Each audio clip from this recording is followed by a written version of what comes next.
നമസ്കാരം. കേരളം ഭരിക്കുന്ന പിണറായി സർക്കാർ ഉത്തർപ്രദേശിലെ യോഗി ആദിത്യനാഥിനെ ഒന്ന് കണ്ടു പഠിക്കേണ്ടതുണ്ട്. കാരണം അവിടെ ഇപ്പോൾ ശക്തനായ ഒരു മുഖ്യമന്ത്രിയുണ്ട് യു പിയിൽ. ആ മുഖ്യമന്ത്രിയുടെ പേരാണ് നേരത്തെ പറഞ്ഞതുപോലെ യോഗി ആദിത്യനാഥ്.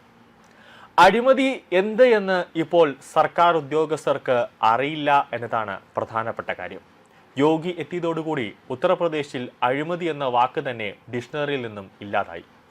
ഏതെങ്കിലും ഒരു സർക്കാർ ഉദ്യോഗസ്ഥൻ അഴിമതി കാണിച്ചാൽ പിന്നെ ആ ഉദ്യോഗസ്ഥൻ ജോലിയിൽ പിന്നെ ഉണ്ടാകില്ല, ആ ഉദ്യോഗസ്ഥൻ പിന്നെ വീട്ടിലായിരിക്കും ഇരിക്കുക എന്നതാണ് പ്രധാനപ്പെട്ട കാര്യം. സ്പോട്ടിൽ തന്നെ ഡിസ്മിസൽ ഓർഡർ അടിച്ച് കയ്യിൽ കൊടുക്കുകയാണ് യോഗിയുടെ ഇപ്പോഴത്തെ സ്റ്റൈൽ എന്ന് പറയുന്നത്.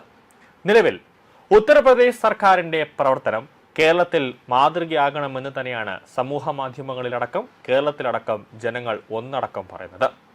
എന്താണ് ആ പദ്ധതി എന്ന് ചോദിച്ചാൽ, അതായത് നമുക്ക് എല്ലാവർക്കും അറിയാവുന്ന ഒരു പദ്ധതിയാണ്. അതായത് കേന്ദ്ര സർക്കാർ കൊണ്ടുവന്ന സ്മാർട്ട് ഇലക്ട്രിസിറ്റി പദ്ധതിയുമായി ബന്ധപ്പെട്ടൊരു പദ്ധതി. അത് നമ്മുടെ സംസ്ഥാന സർക്കാർ തന്നെ അതിനെ ഇല്ലാതാക്കി കളഞ്ഞു എന്നതാണ് പ്രധാനപ്പെട്ട കാര്യം. അതായത് കേരളത്തിൽ വേനൽ ചൂട് ചുട്ടുപൊള്ളി നിൽക്കുകയാണ്. കൂടാതെ വൈദ്യുതി ഉപയോഗവും വർദ്ധിച്ചിരിക്കുകയാണ്. തടസ്സമില്ലാതെ വൈദ്യുതി നൽകാൻ സർക്കാരിന് കഴിയില്ല എന്നു മാത്രമല്ല, ലോഡ് ഷെഡിംഗ് ഉൾപ്പെടെ കേരള സർക്കാരിന്റെ ആലോചനയിൽ ഉണ്ട് എന്നാണ് പുറത്തുവരുന്ന വിവരം. അതുമാത്രമല്ല, വില കൂട്ടി വൈദ്യുതി ഉപയോഗം കുറയ്ക്കാനെന്ന വ്യാജേന ഉപഭോക്താക്കളെ കൊള്ളയടിക്കാനാണ് സംസ്ഥാന സർക്കാർ ഇപ്പോൾ നോക്കുന്നത്. അപ്പോഴാണ് ഉത്തർപ്രദേശിൽ നിന്നും ഒരു ഉഗ്രൻ വാർത്ത പുറത്തു വരുന്നത്. സംഭവം സ്മാർട്ട് മീറ്ററാണ്. നേരത്തെ തന്നെ കേന്ദ്ര സർക്കാർ, അതായത് നരേന്ദ്രമോദി സർക്കാർ ഈ സ്മാർട്ട് മീറ്റർ പദ്ധതി കേരളത്തിൽ നടപ്പിലാക്കണമെന്ന് സംസ്ഥാന സർക്കാരിനോടും സംസ്ഥാന വൈദ്യുതി മന്ത്രിയോടും പറഞ്ഞിരുന്നു. പക്ഷേ KSEB ഉദ്യോഗസ്ഥരുടെ പരിധിയിൽ നിന്നും അപ്പുറത്തേക്ക് ഈ സാധനങ്ങൾ പോവും. അതായത് സ്മാർട്ട് മീറ്റർ വന്നു കഴിഞ്ഞാൽ KSEBയിലെ ജീവനക്കാർക്ക് ഒരു തരത്തിലുമുള്ള തട്ടിപ്പോ അല്ലെങ്കിൽ വെട്ടിപ്പോ അല്ലെങ്കിൽ കള്ളത്തനമോ ഒന്നും കാണിക്കാൻ പറ്റില്ല. കൂടാതെ ഉപഭോക്താവിന്റെ തലയിലേക്ക് കൂടുതൽ തുക അടിച്ചേൽപ്പിക്കാനും പറ്റില്ല. അങ്ങനെ അവർ തന്നെ ഇതിലൊരു അട്ടിമറി നടത്തി എന്നതാണ് പ്രധാനപ്പെട്ട കാര്യം. പക്ഷേ ഇത് യു പിയിൽ വൻ ഹിറ്റായി മാറി. അതായത് ഈ പദ്ധതി കേന്ദ്ര സർക്കാരാണ് കൊണ്ടുവന്നത്. എങ്കിൽ കേരളത്തിൽ നടപ്പിലാക്കാനൊക്കെ സർക്കാർ ശ്രമിച്ചുവെങ്കിലും ആ പദ്ധതി അട്ടിമറിക്കപ്പെട്ടുവെന്ന് ഞാൻ നേരത്തെ പറഞ്ഞു. എന്നാൽ യു പിയിൽ വ്യക്തമായി തന്നെ കേന്ദ്ര സർക്കാരിന്റെ പദ്ധതികൾ യു പിയിൽ യോഗി ആദിത്യനാഥ് നടപ്പിലാക്കിയിട്ടുണ്ട് എന്നതാണ് പ്രധാന കാര്യം. വൈദ്യുതി ഉപഭോക്താക്കൾക്ക് വലിയ ആശ്വാസമാണ് യോഗിയുടെ പുതിയ തീരുമാനവും കേന്ദ്ര സർക്കാരിന്റെ ഈ സ്മാർട്ട് പദ്ധതിയും. സ്മാർട്ട് മീറ്ററുകളിലെ ബാലൻസ് 0-ലേക്ക് താഴ്ന്നാലും വൈദ്യുതി വിതരണം ഉടനടി തടസ്സപ്പെടില്ല എന്നാണ് മുഖ്യമന്ത്രി യോഗി ആദിത്യനാഥിന്റെ നിർദ്ദേശപ്രകാരം ഉത്തർപ്രദേശ് സർക്കാർ പ്രഖ്യാപിച്ചിട്ടുള്ളത്. ഈ സ്മാർട്ട് മീറ്റർ എന്ന് പറയുന്നത് നമുക്ക് ആവശ്യാനുസരണം നമുക്ക് തന്നെ മൊബൈലിന്റെ ഗൂഗിൾ പേയോ അല്ലെങ്കിൽ വേറെ ഏതെങ്കിലും ഫോൺ ആപ്പ് ഉപയോഗിച്ചുകൊണ്ട് അല്ലെങ്കിൽ ഫോൺ പേയോ അങ്ങനെ ഏതെങ്കിലും ഒരു ആപ്പ് ഉപയോഗിച്ചുകൊണ്ട് നമുക്ക് തന്നെ ഓട്ടോമാറ്റിക്കലി അതിനെ ചാർജ് ചെയ്തുകൊണ്ട് വീട്ടിൽ കറണ്ട് ഉപയോഗിക്കാം എന്നുള്ളതാണ് ഈ സ്മാർട്ട് മീറ്ററിന്റെ ഒരു പദ്ധതി എന്ന് പറയുന്നത്. അതിൻ്റെ ഒരു ഏറ്റവും മികച്ചൊരു ഗുണമാണ് കേരളത്തിൽ നടപ്പിലാക്കാൻ ശ്രമിച്ചത്. പക്ഷേ നമ്മുടെ സർക്കാരും KSEBയും കൂടെ അതിനെ അട്ടിമറിച്ചു എന്നതാണ് പ്രധാനപ്പെട്ട കാര്യം. പക്ഷേ യു പിയിൽ ഇപ്പോൾ ഹിറ്റായിരിക്കുന്നു. ഇപ്പോൾ ഉത്തർപ്രദേശ് സർക്കാർ പറഞ്ഞിരിക്കുന്നത് അതിലിപ്പോൾ ബാലൻസ് ഇല്ല എങ്കിലും 2-3 ദിവസത്തേക്ക് നിങ്ങൾക്ക് അതിൽ നിന്ന് തന്നെ സൗജന്യമായിട്ട് കറണ്ട് ലഭിക്കും. അതിൻ്റെ കാർഡ് ബാലൻസ് ഇല്ല എന്ന് പറഞ്ഞുകൊണ്ട് നമ്മൾ ആ കറണ്ട് കട്ട് ചെയ്യില്ല എന്ന് തന്നെയാണ് യോഗി ഇപ്പോൾ പറഞ്ഞിരിക്കുന്നത്. ലക്നൌവിലെ ശക്തി ഭവനിൽ നടന്ന അവലോകന യോഗത്തിലാണ് തീരുമാനമെടുത്തത്. വൈദ്യുതി വിതരണ സംവിധാനം കൂടുതൽ സുതാര്യവും ഉപഭോക്തൃ സൗഹൃദവും കാര്യക്ഷമമാക്കുക എന്ന ലക്ഷ്യത്തോടെ വൈദ്യുതി വകുപ്പ് മന്ത്രിയാണ് പുതിയ നിർദ്ദേശങ്ങൾ ഇപ്പോൾ പുറപ്പെടുവിച്ചത്. സീറോ ബാലൻസിന് ശേഷവും വൈദ്യുതി തീരില്ല.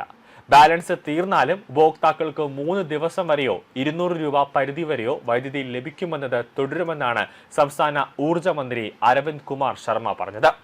ഞായറാഴ്ചകളിലോ പൊതു അവധി ദിവസങ്ങളിലോ വൈദ്യുതി കണക്ഷനുകൾ വിച്ഛേദിക്കില്ല എന്നും കൂടുതൽ ഒരു മാനുഷിക സമീപനം സ്വീകരിക്കുമെന്നും അദ്ദേഹം കൂട്ടിച്ചേർത്തിട്ടുണ്ട്. ഉപഭോക്താക്കൾക്ക് ആശ്വാസം നൽകിക്കൊണ്ട് സ്മാർട്ട് മീറ്ററുകൾ ഇതിനകം സ്ഥാപിച്ചിട്ടുള്ള പ്രദേശങ്ങളിൽ പരിവർത്തനത്തിന് ഏകദേശം 15 ദിവസത്തെ ഗ്രേസ് പീരീഡും ഏകദേശം 45 ദിവസത്തെ അധിക 30 ദിവസത്തെ കാലാവധിയും നൽകുമെന്നാണ്. ഈ കാലയളവിൽ വൈദ്യുതി കണക്ഷൻ വിച്ഛേദിക്കില്ല എന്നും ശർമ്മ പറയുന്നുണ്ട്. ബാലൻസ് 0 സ്മാർട്ട് മീറ്റർ ഉപഭോക്താക്കൾക്കുള്ള വൈദ്യുതി വിതരണം 3 ദിവസം വരെയോ അല്ലെങ്കിൽ 200 രൂപയുടെ ഉപയോഗം വരെയോ തടസ്സപ്പെടില്ല എന്നും അദ്ദേഹം ഉറപ്പ് നൽകുന്നുണ്ട്. ഇത് ഉപഭോക്താക്കൾക്ക് താത്കാലികമായ ഒരു ആശ്വാസമാണ് ഇതിലൂടെ നൽകുന്നത്.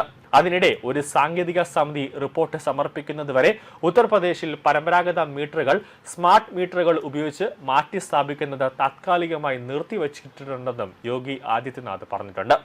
ഉപഭോക്താക്കൾക്ക് സമയബന്ധിതമായ വിവരങ്ങൾ ലഭിക്കുന്നുണ്ടെന്ന് ഉറപ്പാക്കാൻ 5 തലങ്ങളിലുള്ള ഒരു SMS അലേർട്ട് സംവിധാനം അവതരിപ്പിക്കും. കൂടാതെ ബാലൻസ് 30%, 10%, 0-ൽ എത്തുമ്പോൾ വിച്ഛേദിക്കുന്നതിന് ഒരു ദിവസം മുമ്പും വിച്ഛേദിച്ചതിന് ശേഷം ഉപഭോക്താക്കൾക്ക് അലേർട്ടുകൾ ലഭിക്കുകയും ചെയ്യും. കൂടാതെ ഞായറാഴ്ചകളിലോ മറ്റ് പൊതു അവധി ദിവസങ്ങളിലോ അക്കൗണ്ട് ബാലൻസ് നെഗറ്റീവ് ആയാലും വൈദ്യുതി കണക്ഷനുകൾ ഒരു സാഹചര്യത്തിലും വിച്ഛേദിക്കില്ല എന്ന് ഉറപ്പുവരുത്താൻ ഊർജ്ജ മന്ത്രി നിർദ്ദേശങ്ങൾ പുറപ്പെടുവിച്ചിട്ടുണ്ട്. അതുവഴി ഉപഭോക്താക്കൾക്ക് അനാവശ്യമായ അസൗകര്യങ്ങളിൽ നിന്ന് ഒഴിവാക്കുന്നു. കൂടാതെ കൂടുതൽ, അതായത് ഒരു പടി മുന്നേ ഒരു മാനുഷിക പരിഗണന ഉത്തർപ്രദേശ് സർക്കാർ അവിടുത്തെ ജനങ്ങൾക്ക് നൽകുന്നു എന്നതാണ് പ്രധാനപ്പെട്ട കാര്യം. വേനൽക്കാലം കണക്കിലെടുത്ത് തടസ്സമില്ലാത്ത വൈദ്യുതി വിതരണം ഉറപ്പാക്കാൻ മന്ത്രി ഉദ്യോഗസ്ഥർക്ക് കർശനമായ നിർദ്ദേശം നൽകിയിട്ടുണ്ട്.